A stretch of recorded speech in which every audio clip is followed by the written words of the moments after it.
Salam sejahtera semua pelajar. Jadi kita sambung tajuk kemahiran proses sains ini dari muka surat 4 hari itu. Oke, kita akan sambung ke muka surat 5 lah. Baik, pada muka surat 5 itu, oke, perempuan ini, pelajar ini tanyalah, Cikgu, bagaimanakah kita hendak melancarkan kapal terbang kertas ini supaya dapat terbang lebih jauh? Bagus soalan kamu, Ana.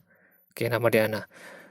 Baiklah, selepas pertandingan ini, kita jalankan penyiasatan untuk menguji cara yang berlainan untuk melancarkan kapal terbang kertas. Baik, sebenarnya di sini nih, ada satu kemahiran proses sains yang terakhirlah yang perlu kita belajar. Tapi, cikgu hanya akan bincang itu pada kelas yang seterusnya. Kemahiran proses sains yang dimaksudkan ialah mengeksperimen ini ya. Okay, merancang dan menjalankan penyiasatan untuk menguji sesuatu hipotesis dengan mengumpul dan mentafsir data bagi membuat kesimpulan daripada penyiasatan tersebut. Baik, yang ini cikgu akan bincangkan pada kelas yang seterusnya lah. Jadi untuk hari ini kita cuma bincang uji kaji yang cikgu ini buatlah di muka surat yang seterusnya. Baik, bagaimanakah kemahiran proses sains membantu murid tahun 5 Zamrud untuk menyelesaikan masalah?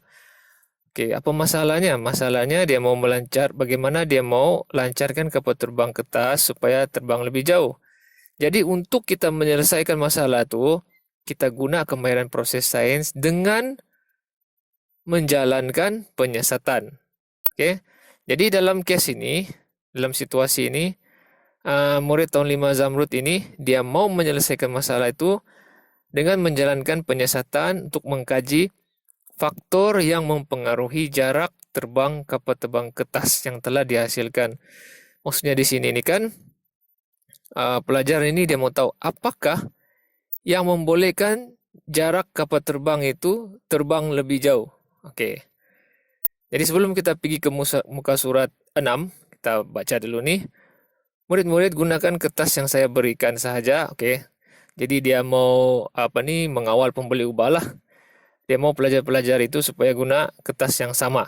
Oke, pemboleh ubah yang dimalarkan. Yang sama. Cara lipatan kapal terbang kertas pun sama. Oke, dimalarkan. Pembeli ubah dimalarkan juga. Dan guna kapal terbang kertas Ana lah yang ada hari itu yang kita belajar tuh. Kapal terbang Ana yang ini. Oke. Jadi seterusnya dia cakap kita juga akan melakukan sedikit penyesuaian pada kapal terbang kertas untuk aktiviti ini. Jadi dia akan ubah sedikit lah. Mungkin dia letak sesuatu. Jadi kita tengok apa yang dia ubah tuh. Di ke muka surat yang seterusnya. Jadi ini sebenarnya yang diorang mau uji. Oke. Jarak terbang kapal terbang kertas itulah. Oke. Dia mau tengok macam mana supaya dia boleh pergi lebih jauh. Jadi ini tujuan dia. Untuk mengkaji hubungan antara panjang gelang getah yang ditarik dengan jarak kapal terbang kertas. Alat dan bahan, pita pengukur, stapler, kapal terbang kertas, klip kertas, pensel kayu, dan gelang getah. Okey, jadi bentuk kapal terbang tu sudah dinyatakan di muka surat yang sebelum ini, yang kapal terbang si Ana tu.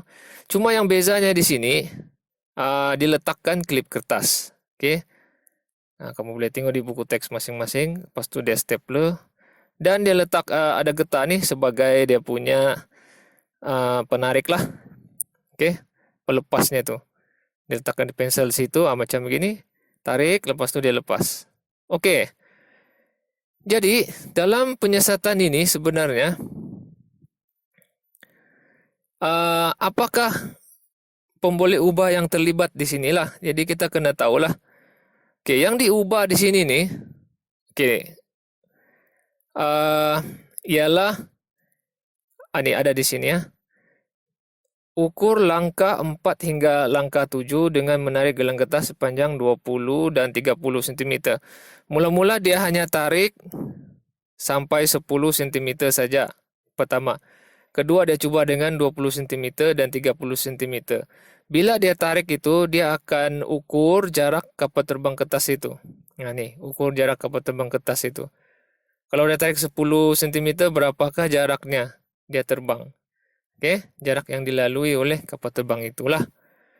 Jadi catatkan hasil ke dalam jadwal. Baik, oke, cikgu terus jawab sinilah. Nyatakan pemerhatian kamu jika gelang getah ditarik sepanjang 30 cm. Baik, bila dia makin tarik, oke, ini ramalan lah nih ya. Ramalan cikgu lah. Bila dia makin tarik, semakin banyak dayanya kan. Jadi dia akan terbang paling jauh lah. Oke, nah itu A. Berikan inference kamu. Kenapa jika gelang getah dia tarik sepanjang 30 meter, jarak kapal terbang kertas paling jauh? Kerana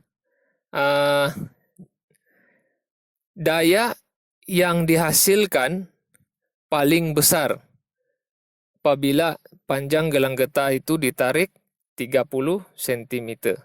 Nah, itu jawapan cikgu lah. Jadi berdasarkan penyiasatan ini, kenal pasti pemboleh ubah. Apakah yang diubah di awal penyiasatan itu? Oke.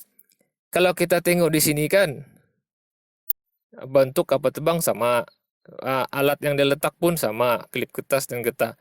Yang bezanya di sini ialah ini. Yang ini dia tarik 10, yang ini dia tarik 20, 30. Jadi, apakah parameter yang diubah di sini yang kita boleh ukur? Jawapannya ialah panjang gelang getah yang ditarik. Jadi, itulah dia pemboleh ubah dimanipulasikan. Oke, bergerak balas ini berkaitan dengan keputusan yaitu yang diukur selepas penyiasatan ataupun semasa. Jadi yang diukur di sini ialah jarak terbang kapal terbang kertas lah. Jadi itulah dia bergerak balasnya. Di Malarkan ini ada beberapa, salah satunya bentuk kapal terbang sama, kemudian menggunakan jarak kedudukan awal kapal terbang itu dilepaskan itu tetap sama, oke. Dan juga dia menggunakan klip kertas yang samalah. Dan gelang getah jenis yang sama. Jadi banyak di situ dimalarkan. Oke, apakah hubungan antara pemboleh ubah dimanipulasikan dengan pemboleh ubah bergerak balas? Ini pemboleh ubah dimanipulasikan, ini pemboleh ubah bergerak balas lah. Jadi kalau kita tengok sini, semakin panjang gelang getah ditarik, apa akan berlaku? Semakin panjang gelang getah ditarik, semakin jauhlah jarak terbang kapal terbang kertas lah. Oke, cikgu cakap secara umum jauh sebab kita tidak buat eksperimen ini kan, uji kaji penyiasatan ni. Jika kita buat, kita boleh letak sinilah bertambah. Oke, semakin bertambah lah. Jarak terbang kapal terbang kertas tu semakin bertambah. Boleh juga. Oke. Berikan definisi secara operasi jarak terbang kapal terbang kertas. Oke. Jarak terbang kapal terbang kertas ialah jarak yang dilalui oleh kapal terbang kertas itu selepas dilepaskan. Oke, selepas dilepaskan. Baik, nyatakan kesimpulan. Kesimpulannya, semakin panjang gelang getah ditarik, semakin jauhlah jarak terbang kapal terbang kertas. Ataupun semakin panjang gelang getah yang ditarik, semakin bertambah jarak terbang kapal terbang kertas. Oke. Jadi bagaimanakah kemahiran proses sains digunakan di dalam situasi ini? Perihalkan. Oke, jadi kita melakukan eksperimen lah. Yang ini cikgu akan jelaskan lebih lanjut di kelas yang seterusnya lah. Oke. Cikgu akan sambung lagi nanti tentang kemahiran proses sains yang terakhir, yaitu mengeksperimen lah. Selamat belajar.